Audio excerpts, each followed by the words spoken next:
बीच एक और बड़ी खबर आपको बता रहे हैं। कराची में अमेरिकी दूतावास पर हमला, जैसे हम चर्चा कर रहे थे। कराची में अमेरिकी दूतावास पे हमला, भीड़ ने अमेरिकी दूतावास पर किया हमला। कराची में अमेरिकी दूतावास पर हमला, भीड़ ने अमेरिकी दूतावास पर किया हमला। हमले में 8 लोगों की मौत, दर्जनों घायल। कराची में अमेरिकी दूतावास पर हमला, भीड़ ने अमेरिकी दूतावास पर किया हमला। हमले में 8 लोगों की मौत, दर्जनों घायल।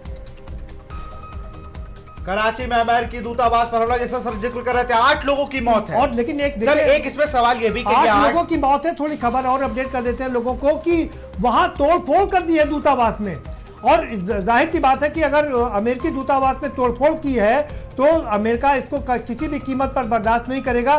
सर गुस्सा कहां पे निकलेगा? सबसे बड़ा सवाल तो यही है कि ईरान पर निकलेगा या पाकिस्तान पर? देखिए, जहां भी लोग होंगे, जैसा ईरान ने कहा है कि पूरे विश्व में जहां जहां पर होंगे वहां पर अटैक किया जाएगा। यानी कि अब अमेरिका और इजराइल को उन्होंने अपना दुश्मन नंबर 1 साबित कर दिया है और कहा कि जहां भी दिक्कत होगी वहां पर अटैक किया जाएगा। जिस तरीके से कराची में हमला किया गया, लेकिन दूसरी खबर यह भी है ना कि जो पाकिस्तान है उसने जो विद्रोही हैं उन पर गोलीबारी कर दी है। उसमें 8 लोगों की मौत हो गई है, दर्जनों लोग घायल हो गए हैं और जो दूतावास है उस पर काफ़ी तोड़फोड़ भी की गई। तो ये घटना एक घटना है, लेकिन ये बहुत बड़ा, इसका स्वरूप बहुत बड़ा होगा, इसका अंजाम बहुत बड़ा होगा। तो क्या शिया समुदाय के लोग अब और जगह पर अटैक करेंगे? दूसरे जो देश हैं उन देशों में भी अमेरिकी दूतावासों पर अटैक होगा और भारत में भी जो दूतावास है अमेरिका का, उस पर भी हमको नज़र रखनी पड़ेगी कि कहीं कोई ऐसी हिमाकत ना करे कि वो यहाँ पर जाकर के इस तरीके से करे। आप शांतिपूर्ण प्रदर्शन कर सकते हैं, आप अपना दुख जाहिर कर सकते हैं, आप अपना गुस्सा जाहिर कर सकते हैं, लेकिन आपको हिंसक प्रदर्शन करने की कोई भी वो इजाज़त नहीं दी जा सकती है।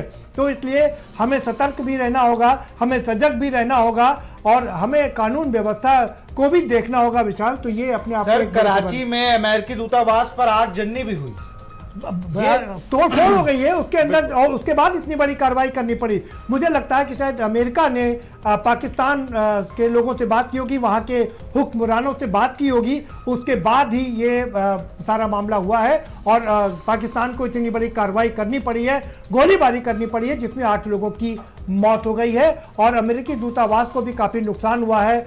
आगजनी हुई है, वहाँ पर तोड़फोड़ हुई है, काफ़ी नुकसान हुआ। लेकिन क्या वहाँ कोई घायल हुआ है, ये देखना काफ़ी दिलचस्प होगा विशाल, क्योंकि जैसा हम जिक्र कर रहे थे कि अगर अमेरिका का एक भी नुकसान होता है तो वो उसको किसी भी कीमत पर बर्दाश्त नहीं करता है। तो ये देखना होगा कि क्या अमेरिकी दूतावास में उस समय कोई लोग थे कि नहीं थे, और अगर थे तो क्या उनको कोई नुकसान हुआ है कि नहीं नुकसान हुआ है, और कितना नुकसान वहाँ पर हुआ है, इस पर भी हमें नज़र रखनी पड़ेगी और हम अपने लोगों को इस पर ज़रूर अपडेट करते रहेंगे।